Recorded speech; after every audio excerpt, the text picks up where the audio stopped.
I want to bring in David Shribman. He's the former executive editor of the Pittsburgh Post-Gazette, and he is a professor at the Max Bell School of Public Policy at McGill. And David Shribman, good to see you. Nice to see you. I mean, wow. Okay. First of all, I mean, what's your general reaction to what's going on?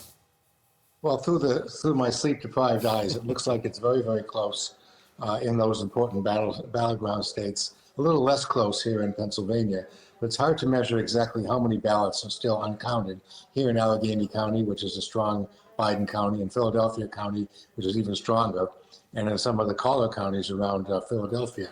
And that's where the election, at least in this state, will be won and lost, and perhaps in the country. Although it looks increasingly as if Wisconsin and Michigan are going into safe territory for the former vice president, may render Pennsylvania irrelevant. There's just been so much focus on Pennsylvania. So, we look at the numbers here. Here it is, Pennsylvania. So right now, is this, I can't see the percentage. My eyes aren't helping me. Yeah, no, I see that. 53.5 for Trump, 45.4% for Joe Biden. I just can't see the 64% of expected votes have been counted. Okay, so there we go. Thank you. They're helping me out. That's a big margin. Yeah. And the chance, it is statistically possible and politically plausible that the president could lose that margin. Although, wouldn't you really rather be in the position of President Trump right now than Vice President Biden here in Pennsylvania? I think you always want to be ahead. He's ahead. And the burden is now on, of course, there's nothing he can do about it, but the burden is now on Biden to make up some of those votes. It's possible, it's plausible. Whether it's likely or not, it seems to be getting less likely. So you think at this stage, you think that Pennsylvania will likely go to Donald Trump. How much do you think that matters overall? Well, it may not matter at all if Vice President Biden still retains Michigan, which he looks like he's going to do, Wisconsin, which he almost certainly will do, and the two western states, Nevada and Arizona. We're also watching peculiarly Georgia, where, as we earlier on this broadcast, Fulton County, which is Atlanta, is still not fully counted. We can't really know exactly what's going to happen, but that is a heavily African American district. It's heavily Democratic. It has been heavily Democratic since before the Civil War. It's where it's the seat of the power of Jimmy Carter back in 1976. So it's plausible, although Republicans have done very, very well there in recent years. As we said earlier, they haven't lost since 1992, and that was because Bill Clinton, who was a fellow Southerner, was on the Democratic ticket, along with another Southerner, Al Gore. What do you make so far of what we have heard from both candidates? Well, we've heard exactly what we expect from both candidates. We heard President Trump defiantly saying that there was corruption in a process that he says was fixed and that he's won it anyhow. And we've seen Vice President Biden say, hold it, slow down, every vote must count. Let's not rush to judgment. Rush to judgment is an explosive phrase in American politics. It really dates to Kennedy assassination. And we've seen both men return to their character, assert their perspectives and the way they look at the world. Doesn't surprise anybody who's lived in this country for the past 4 years. What do you expect? We expect to hear from Joe Biden this afternoon. What do you expect to hear from him? Well, I think if you were writing Joe Biden's speech, you would say the American people have spoken. We need time to listen to what they've said. The verdict of the people is what matters, not the judgment of the president. Every vote must count. We still must count everything. This is a country that's lived with measurement, whether it's the gross domestic product or runs batted in. We live with numbers here. And we live with precision. We're impatient with imprecision, and we're impatient with impatience. So this is a peculiarly difficult moment for all of us who believe that we should get answers to everything right away and that they should be precise. Well, we're not getting answers right away, and they're not precise. What do you make of potential legal challenges to counting, not the recounts? You can ask for a recount, and if the margin is below a certain amount, that's fine. But some of the challenges that we could see, and whether they could actually make it all the way to the Supreme Court. Well, just because the president says he's going to take something to the Supreme Court doesn't mean it gets there.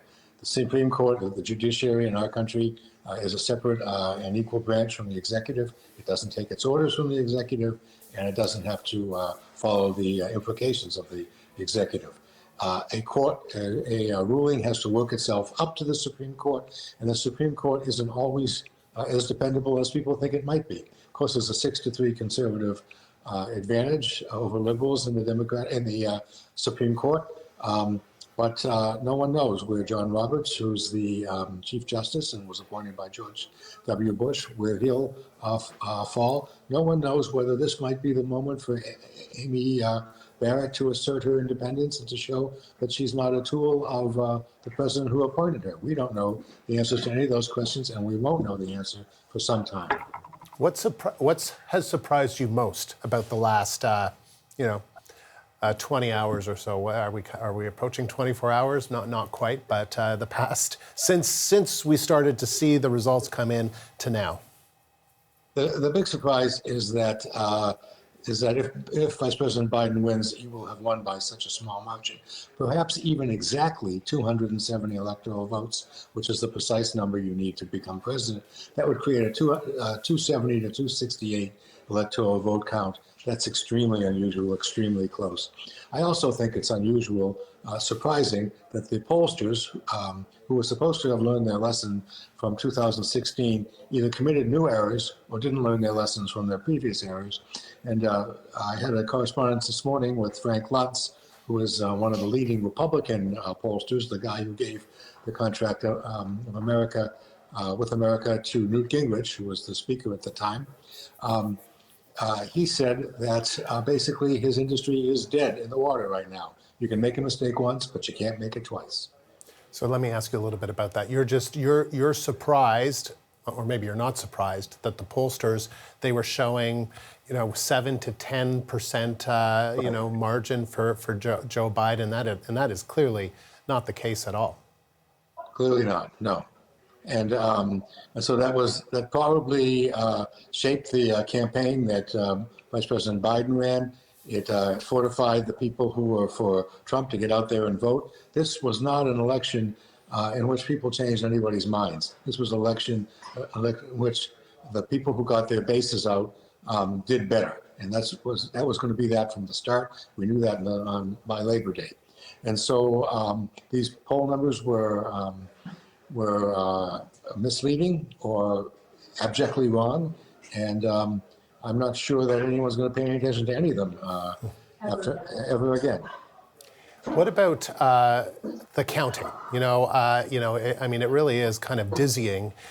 Some of these mail-in votes that get counted first, some of them get counted after the day of voting, and it just varies from state to state.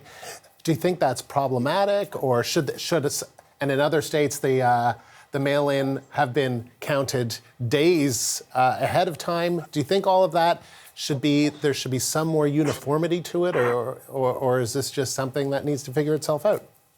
Well, sure, there should be more uniformity, and people like uniformity, but we have to remember that elections are run by the states. Mm-hmm. That's part of the function that the states got as a result of the Constitution and in the 18th century. People don't like to fool around with the prerogatives of individual states. Individual states issue driver's license in different ways. They have rules on renting homes in different ways. They're not going to relinquish that power and that prerogative. California has always had a progressive tradition in its elections, and other states have not. And so I think I can see no particular impetus for change in that regard.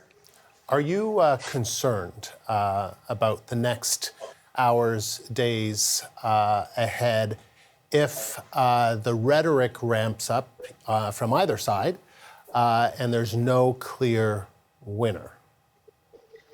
Well, we've had no clear winners many times before. I was looking this morning at the diary of a poll watcher in the 1860s in San Francisco who said that he was basically the only sober person in the room. Everybody else was drunk, and it took days to count the votes. It took many, many days to count the votes throughout the 19th century into the 20th. It took us 36 days to resolve Bush and Gore in the year 2000.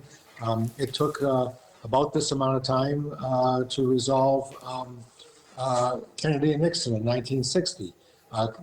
They both went to bed without knowing who won the election.